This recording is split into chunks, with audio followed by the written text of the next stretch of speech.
I would say the biggest changes that I've seen probably mirror some of the changes that have taken place outside of school with technology and resources that we now have available inside schools. When I first started as a teacher, I'd have to go to a teacher's room to have access to a computer that I could use, and now, not too many years later, we all have our own laptops and iPads at the school I'm at right now. So just with access, it's really improved a lot. I think when you enter the field of education, you just need to be aware of it, that everybody has an opinion because everybody has sat in a chair as a student somewhere at some time, and they've all had good teachers and bad teachers. And I think the bad teachers are certainly few and far between from my experience, but unfortunately, the bad teachers have left a mark on a lot of individuals, and those are the ones they really have strong feelings about. And unfortunately, they tend to stereotype educators on their minimal experience with maybe one or two bad teachers over the years. So it's really unfortunate, and the media tends to grab onto negative stories, not positive stories.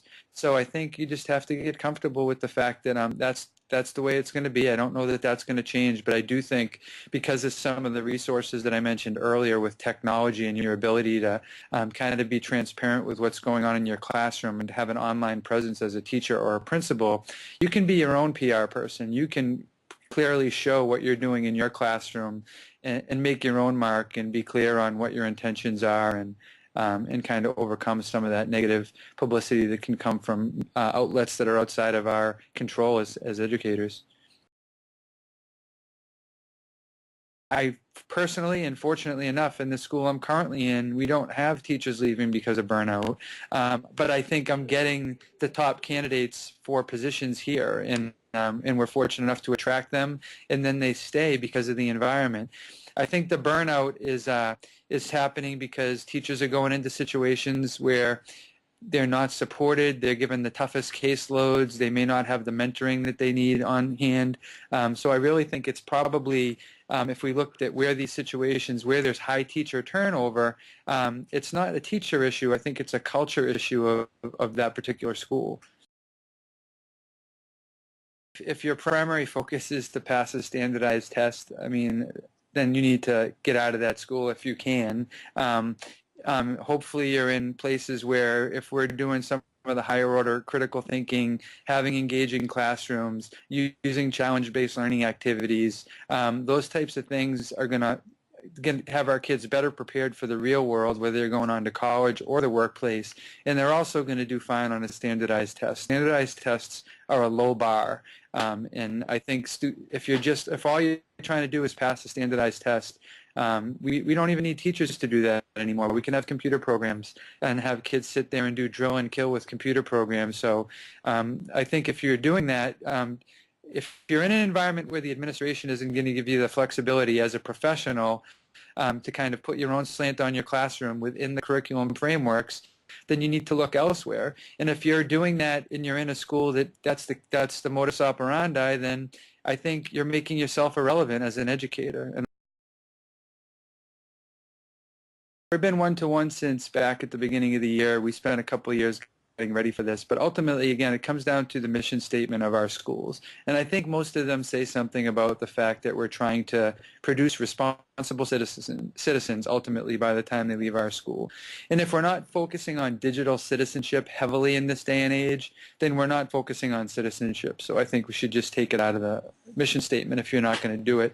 So that was one of the big reasons. Our kids are going into a world, again, we're trying to prepare kids for the real world. Unfortunately, inside school hasn't really mirrored what the real world's like for quite some time. So we're trying to change that and put real world tools, the tools they're going to use when they go to college and or the workplace, in their hands, and have them use them for their education as a business tool. Like, how can you better organize? How can you connect and collaborate with the people you're working on projects with?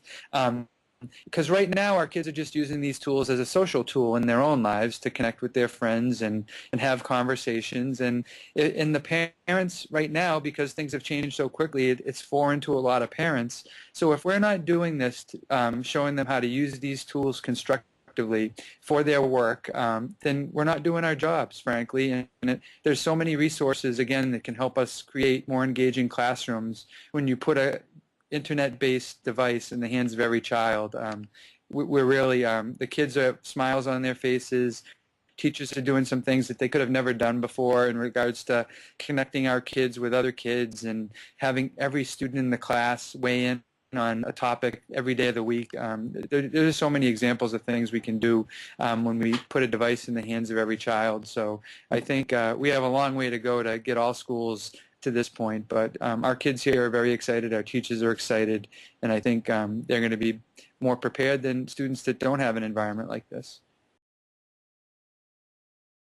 I think it's going to be easier and easier for us to differentiate, to not do that one-size-fits-all approach. Again, not that we should have been doing it before, and that creative teachers haven't been solving these problems without technology, but I think technology allows us to solve them even easier and gives all people a quick solution where people can go off at their own pace on topics. They can learn independently. They can find experts all over the world depending on what they're learning. What we're trying to do is make sure that we provide them opportunities to say, here's this great device.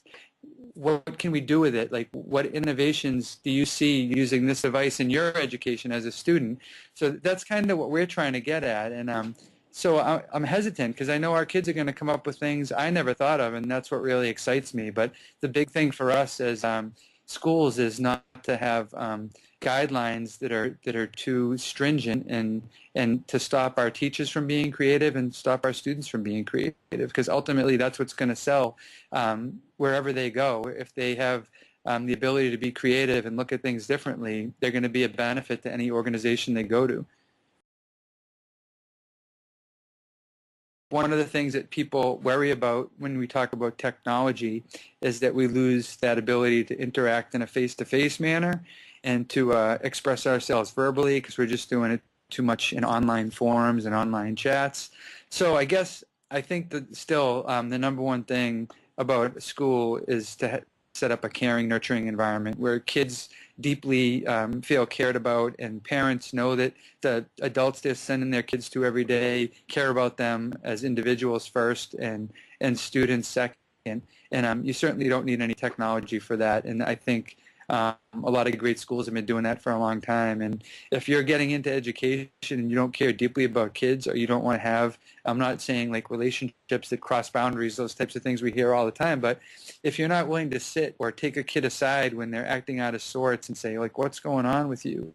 If you're not willing to care about the student as an individual first, you're not going to get to some of these deeper levels of learning in your classroom to begin with, because the kids aren't going to invest the time and energy to do that. So like I said, the number one is just learn how to build relationships with people, and that's what the great schools do in my estimation.